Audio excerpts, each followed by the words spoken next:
Programa Cambio Climático.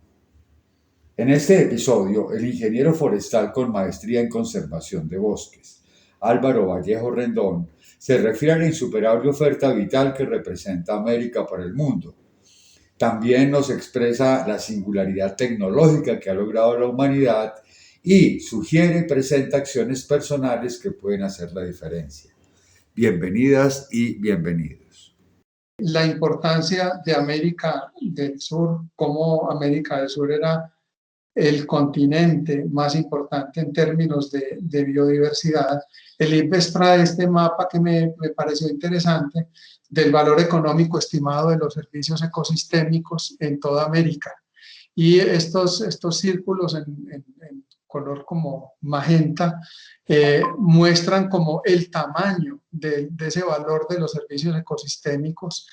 El más alto en todo el planeta es el de América del Sur.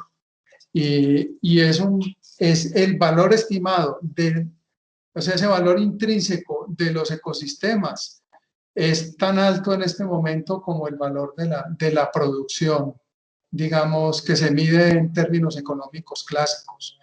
O sea, estamos perdiendo a nivel de ecosistemas tanto como estamos ganando en términos de tamaño de la economía. Sin embargo, eso es insostenible, así que al final caen los dos, cae tanto ese valor de los ecosistemas como el valor realmente de nuestra producción económica clásica. Uno de los reportes que trae el ICBES, es sobre las Américas. Hay un estudio específico para las Américas y esto ahí como mostraba yo en el mapa anterior, América tiene la mayor capacidad natural de contribuir a la calidad de vida de las personas. Algo que yo quería resaltar acá, es muy importante en América del Sur principalmente, la gran diversidad cultural de los pueblos indígenas y comunidades locales. Y hacía una mención muy breve de eso en mi charla anterior, cómo hay una riqueza mucho más grande que lo que vemos, y eso es clave para tener un manejo adecuado de los recursos naturales. Si uno hiciera y se ha hecho, una superposición de áreas protegidas, de territorios indígenas, y compara el manejo que han hecho las comunidades locales y los pueblos indígenas de áreas protegidas donde estas coinciden o de áreas de sus territorios, realmente son un ejemplo de cómo manejar adecuadamente la naturaleza. Hay mucho que aprender a nivel cultural, incluso a nivel técnico y a nivel muy pragmático de cómo manejar el ambiente en esas comunidades locales. Y es algo que se pierde muy rápidamente por la globalización y por la desculturalización de estos grupos. O sea, estamos también perdiendo un conocimiento ancestral, un conocimiento tradicional, unas reservas, bancos genéticos de especies, de variedades más resistentes a plagas. Al perder esas comunidades y al hacer que ellos asuman también nuestro modelo de vida. Mencioné también que como mensaje principal que aunque se ha aumentado la calidad de vida promedio, ha sido a costa de la naturaleza. Más adelante voy a reseñar un poco más en ese sentido.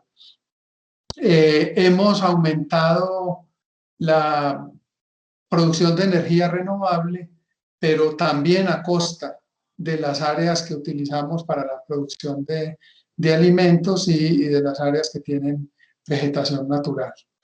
Bueno, otro informe que reseño muy rápidamente, ese se basa mucho en estos otros estudios, mucho en el IPBES, mucho también en reportes de la UICN, es este informe Planeta Vivo de la WWF. Y esto, digamos, el director general también da una frase bastante parecida a la que cité ahora: la naturaleza se está desmoronando.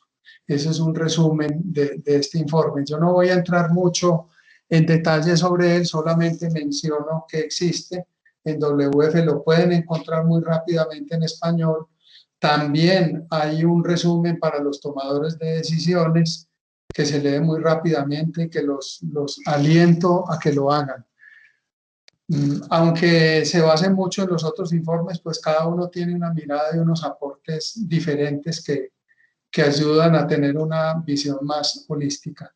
Hay otra información que vale la pena hacerle seguimiento, que la produce esta red de la huella ecológica global, Global Footprint Network, y aquí hay una gráfica que me gustó y que muestra cuántas planetas Tierra necesitaríamos para sostener, digamos, los habitantes y el modelo de vida de cada uno de los países.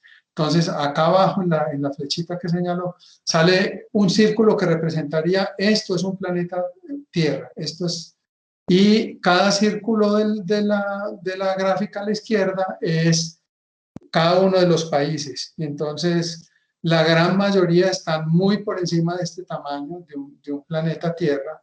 Algunos necesitan 5 o 6 planetas Tierra para mantener un nivel de consumo tal cual tenemos ahora. Así que, visto desde esta perspectiva, realmente la situación es absolutamente insostenible. Aquí resalté yo Colombia, estamos más o menos a la par, pero bien sabemos que esto es una situación que cambiará en el corto plazo, dado el manejo brutal que hacemos de nuestros recursos naturales. Aquí salto un poco ya, digamos, no tanto a estos informes que dan análisis de situaciones que nos indican los problemas y voy un poco hacia el lado de soluciones de una manera, solamente resalto unas pocas cosas, habría muchísimo que explorar acá también, pero se nos pasa del tiempo que tenemos disponible. Yo mencioné en la charla pasada las sorpresas que nos podría dar el tema de inteligencia artificial y lo que se ha llamado la cuarta revolución industrial.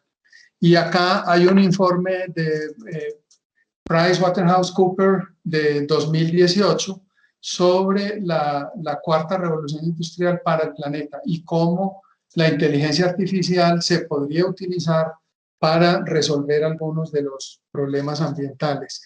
Vale la pena una mirada realmente. Hay muy buena información ahí de muchos campos y esto muy alineada con los grandes temas ambientales y con algunos ejemplos prácticos y algunas proyecciones de lo que podría ocurrir. Por ejemplo, aquí muestro un gráfico, voy a mostrar un par de ellos, pero habría como unos 8, cómo esto encaja, por ejemplo, con los grandes temas que manejamos en la UICN. Entonces, estos recuadritos que están en café con letra blanca son los temas que nosotros en la UICN trabajamos, sobre los cuales hablé la vez pasada. Y acá salen algunos ejemplos de cómo la inteligencia artificial se puede aplicar para resolver problemas ambientales en esos temas. Por ejemplo, en áreas protegidas, detección remota de pérdidas de hábitats, monitoreos, utilizar drones, microdrones para polinización, predicción de patrones de migración de aves, etcétera. O sea, hay un amplio abanico y de todos ellos uno puede encontrar buena información. Nosotros hemos hecho un rastreo sistemático de estas posibilidades tecnológicas en todos los campos.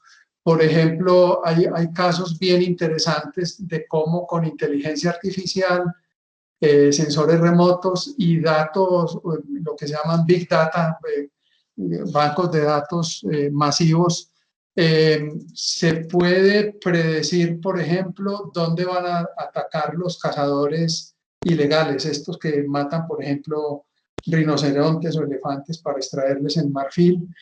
Y entonces las autoridades pueden ir hacia esas zonas, incluso antes de que se produzcan esos ataques, con una muy buena capacidad predictiva. Entonces, acá pues hay como digamos un abanico de herramientas creciente. Quería mostrar dos muy rápidos casos, pero hay casos súper interesantes en muchos campos. A la izquierda hay un pez artificial. Ese pez artificial tiene inteligencia artificial, un pez robótico, y ese pez se utiliza, él imita los movimientos de alguna especie de pez, no recuerdo cuál.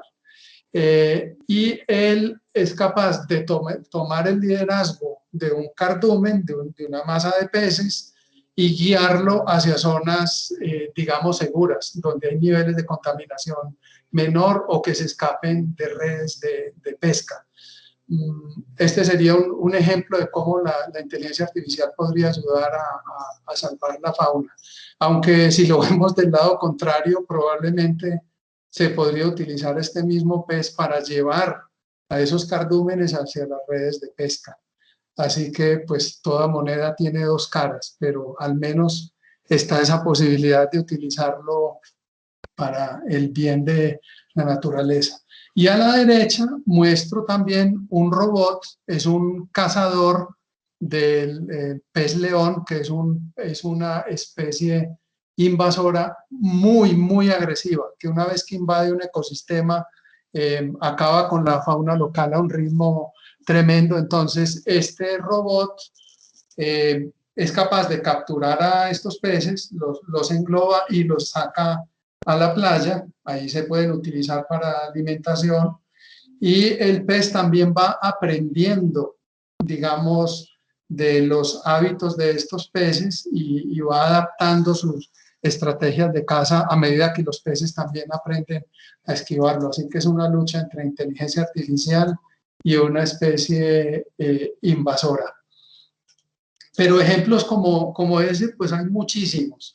Otro que a mí me llamó mucho la atención es unas especies de arañas robot, no logré encontrarla una buena foto, también con inteligencia artificial, con capacidad de reconocer especies invasoras. Entonces, ellas pueden recorrer un área donde está ingresando una especie invasora, reconocen las plántulas y las arrancan del suelo cuando están pequeñitas. Entonces, con muy poco esfuerzo, a nivel humano el esfuerzo sería enorme, pueden controlar la expansión de las especies invasoras, que puede ser tremenda. O sea, hay casos brutales de invasión de ecosistemas por una sola especie, como quizás ustedes saben. Mencioné también en la charla pasada este tema, la singularidad. Aquí quería dejarles picados un poco más con este tema porque, como les dije, es un tema que puede traer, puede no, con certeza va a traer grandes sorpresas en el mundo como lo conocemos. En esta gráfica, la singularidad tecnológica se refieren a ella algunos científicos como el momento en que la inteligencia artificial va a superar la inteligencia humana. Y aquí hay pues como un gráfico del aumento de la inteligencia humana como especie a lo largo del tiempo, y cómo la inteligencia artificial desde los computadores y ahora con estos sistemas de aprendizaje profundo y inteligencia artificial específica y ahora general, cómo están aumentando a un ritmo ya en una escala exponencial. Hace unos pocos meses, no creo que hace un año, ya había un anuncio, todavía no es totalmente real, pero se acercan, de que una empresa había alcanzado a desarrollar la computación cuántica. Y la computación cuántica implica un salto en el orden de miles en la capacidad de computación de los sistemas. Es decir, un computador cuántico va a tener miles de veces más capacidad que los computadores más potentes que tiene la humanidad en este momento para procesar datos. Y entonces, si pensábamos en que esos computadores y que hay inteligencias artificiales desarrollando nuevas inteligencias, podemos entender que en algún momento la singularidad va a llegar y vamos a vivir en un planeta totalmente diferente al que conocemos. donde ya nosotros no somos la especie dominante y no sabemos qué va a ocurrir, si ellos serán tan malos como nuestros genes, con una tendencia tan fuerte a la destrucción, o tan buenos como nuestros deseos y nuestras realizaciones en algunos pocos casos, y puedan resolver el problema ecológico. Y no sé qué ocurra con la especie humana, pero sinceramente creo que es un tema que es importante seguir, tanto el de la aplicación práctica como este más filosófico y de alto nivel de la singularidad tecnológica, por las implicaciones que puede tener para el ambiente. Y sobre todo es un tema que evoluciona a un ritmo enormemente veloz, es decir, no conocemos todo lo que ocurre, pero realmente están ocurriendo cambios muy grandes. Algunos de ellos los vemos, pero otros ni siquiera tenemos la capacidad de observarlos, de cómo la inteligencia artificial ha penetrado enormemente en todos los campos de nuestras vidas. Voy hacia otro espacio de soluciones un poco más clásicas. Esto anterior era un poco a modo de provocación. Yo había mencionado también cómo la UICN había lanzado recientemente un estándar de soluciones basadas en la naturaleza, y ese lanzamiento llega en un momento muy clave, en un momento muy oportuno, porque grandes organizaciones que tienen que ver con el ambiente, como el Programa de las Naciones Unidas para el Medio Ambiente, como WWF, Conservación Internacional, o otros grandes actores de la naturaleza, también la UICN, por supuesto, están viendo y adoptando ese tema de las soluciones basadas en la naturaleza, cómo realmente es posible tener, digamos, sistemas de producción más amigables o realmente bien alineados con la naturaleza, y cómo es posible también aplicar estas soluciones para hacer restauración efectiva de sistemas productivos, de sistemas naturales, de restaurar paisajes mediante, digamos, ver la naturaleza como nuestra aliada y no como nuestra enemiga. Y aquí entonces yo quería traer algunos casos de cómo uno podría orientar esa restauración, esas soluciones basadas en la naturaleza. En mi caso y por mi experiencia específica en temas de restauración, aunque como mencioné en la charla pasada, también se podría aplicar en temas de infraestructura, de manejo de aguas, en muchas áreas, digamos, de nuestra sociedad. El desafío de Bonn es digamos, una meta que se impuso de manera voluntaria por muchos países del mundo para restaurar ecosistemas, paisajes forestales en muchos de los países. Colombia asumió una meta de 1 millón de hectáreas de restauración para el 2020, o sea, para este año, y 3 millones de hectáreas para el 2030. Esa meta de restauración, habría muchas maneras de cumplirla. Principalmente uno podría pensar en que hay que involucrar a la sociedad. En la ocasión anterior mostré cómo uno podría encontrar las mejores áreas, los casos más óptimos para hacer esa restauración, por ejemplo, en las áreas clave de biodiversidad, en las áreas protegidas, en los ecosistemas críticos, en las áreas donde hay más problemas sociales, etc. Okay.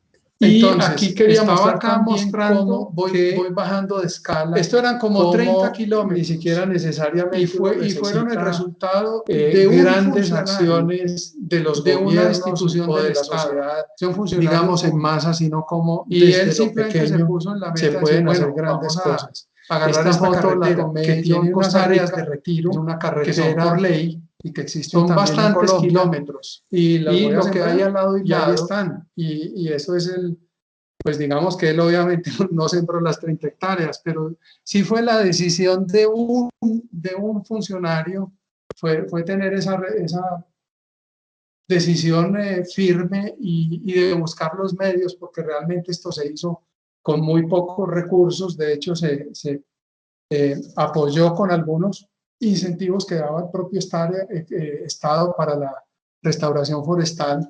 Y bueno, ahí está que esto se logró. Yo tengo también muchas fotos de Colombia, de muchos tramos de carreteras en los cuales se ha hecho cosas similares por distintas razones. Solamente pensar en que pudiéramos llenar las áreas de retiro de muchas de las carreteras de Colombia, el resultado sería tremendo. Alguna vez en algún evento hace muchos años coincidí con un chino que manejaba un proyecto forestal y cuando me explicó qué era el proyecto me dijo, vea, son 5.000 kilómetros de carreteras y los manejamos con un plan de manejo forestal clásico, o sea, hay planes de corta, hay planes de siembra y simplemente se va cortando por tramos y su oficina era una camioneta y un computador y viaje alrededor de todo eso y el equivalente en hectáreas era bastante sustancial. Así que hasta en los rincones menos esperados uno podría aplicar técnicas de restauración que están contribuyendo a resolver problemas ambientales. O sea, no solo necesitamos la gran escala de esos planes ambiciosos de resolver todos los problemas, también podemos ir de lo pequeño a lo más grande. Este es un caso de un proyecto de la UICN en China de restauración forestal.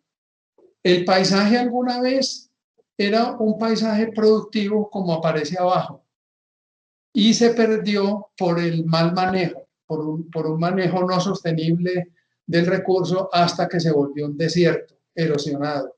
No era posible viajar por las carreteras con las ventanillas abiertas porque el arenal que se desprendía del desierto no dejaba respirar. Entonces se hizo un proyecto de restauración con participación de la gente local. Se empezó de la imagen que ustedes ven a la izquierda arriba, que ya va como a medio camino el proceso de restauración y 4 años después se tenía lo que se ve a la derecha abajo. Regresó el agua, regresó la fauna, se restauraron muchos de los servicios ecosistémicos y pues es un caso realmente exitoso de que con voluntad realmente se puede restaurar daños ecológicos que uno pensaría que no es posible. Hay muchos ejemplos como este, hay muchos, desde lo muy pequeño hasta cosas bastante grandes. Hay planes muy ambiciosos también de restauración, como crear un corredor de millones de kilómetros que cruce el África en su parte más central, un corredor de restauración forestal que podría hacer un cambio brutal, tanto a nivel ambiental como a nivel de economía y calidad de vida para los habitantes de África. Es decir, que yo veo que en la restauración forestal hay un potencial enorme. Nosotros tenemos todas las posibilidades técnicas, o sea, el conocimiento técnico sobra, recursos se pueden buscar, falta mucho voluntad y decisión de la sociedad.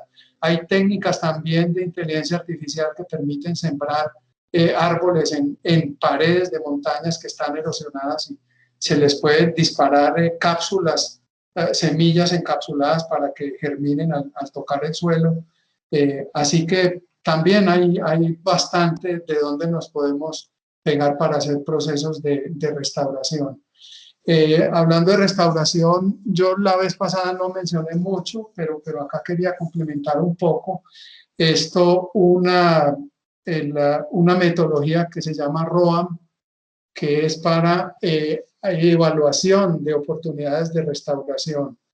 Y así como esa, hay bastantes publicaciones de la UICN de cómo se aplican las soluciones basadas en la naturaleza para resolver problemas ambientales desde el punto de vista de paisajes. Entonces, repito, realmente el conocimiento técnico está. Tenemos un problema social y un problema de decisión a nivel de sociedad para pasar a la acción. Pero no es necesario esperar a que la sociedad se ponga de acuerdo. Podemos empezar uno por uno y hacer lo que está a nuestro alcance. Cuando presento estos ejemplos, yo llevo, no sé, 30 años en temas de plantaciones forestales, restauración, estos temas ambientales, y me siento apenado al lado de estas personas. Digo, uff, tal vez no hice nada comparado con lo que ha hecho una persona pobre, y hay muchos ejemplos también. Busquen nomás en YouTube restauración forestal, o una persona plantó un bosque entero, y van a ver cuántos casos hay de personas que dedican su vida a sembrar bosques y hacen bosques grandísimos solo con sus fuerzas. Una vez vi un video en YouTube de una señora, se quedó viuda a los 65 años al borde de un desierto en China.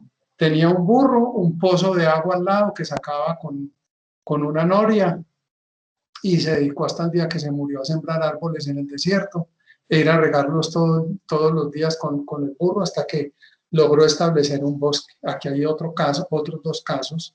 Una señora china también. Yo veo que en China hay bastantes casos de este estilo, pero he visto en muchos lugares del planeta también estos ejemplos de restauración.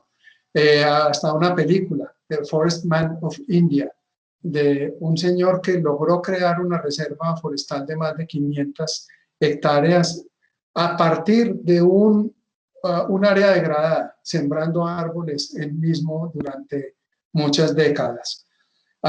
Y ni siquiera incluso necesitamos árboles. Yo quería traer este caso acá también, que es loco. Vi otro también en una revista de la FAO en los años 80 y lamentablemente no lo pude encontrar.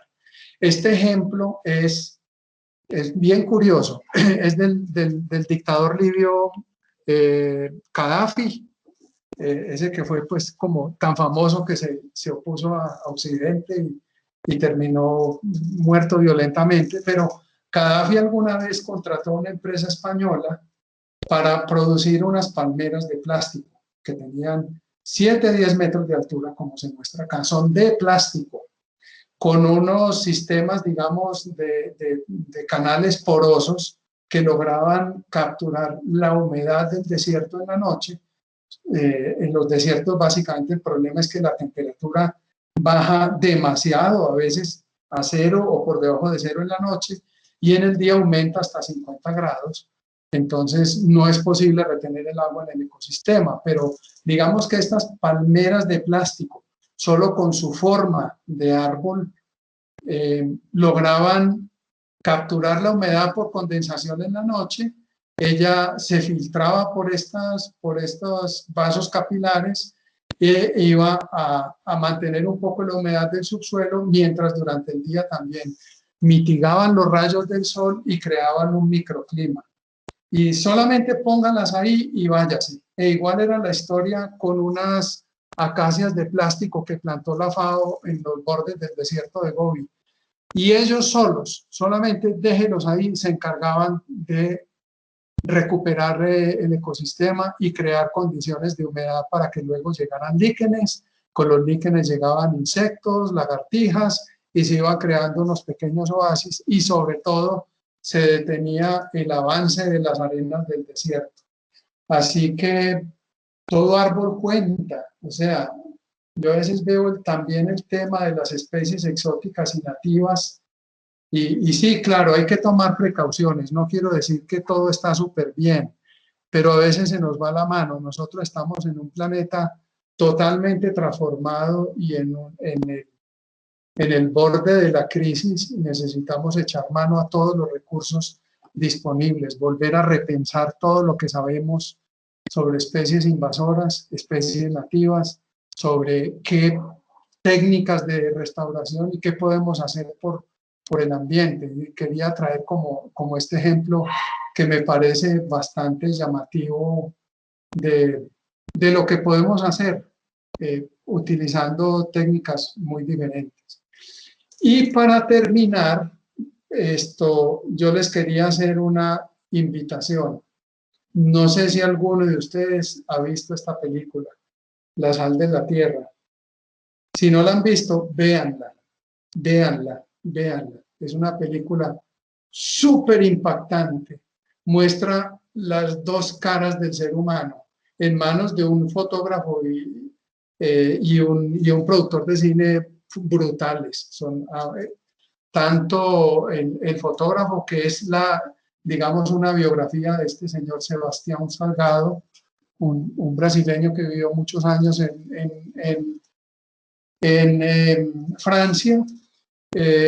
Recorre su obra fotográfica que muestra la cara más oscura y miserable del ser humano, pero tiene un final sorpresivo. El final es realmente bello.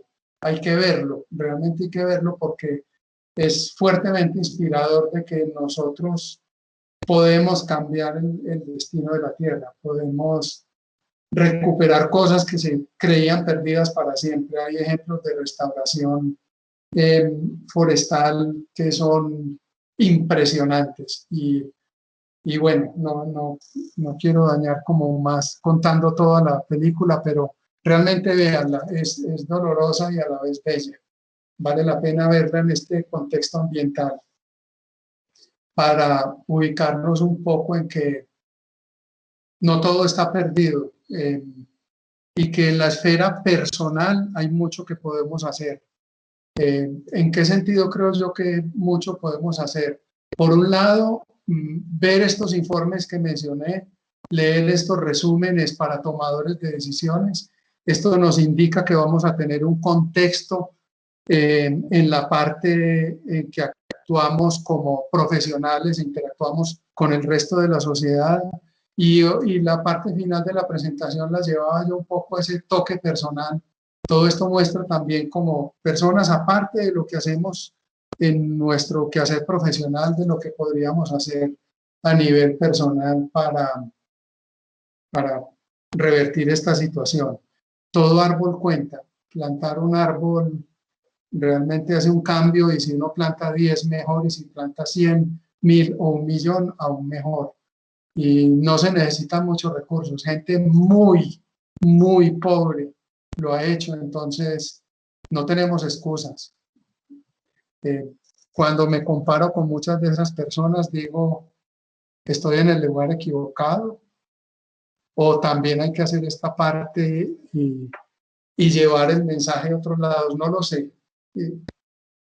Y bueno, con eso les cierro mi presentación de hoy. Espero que haya habido como información de interés para ustedes.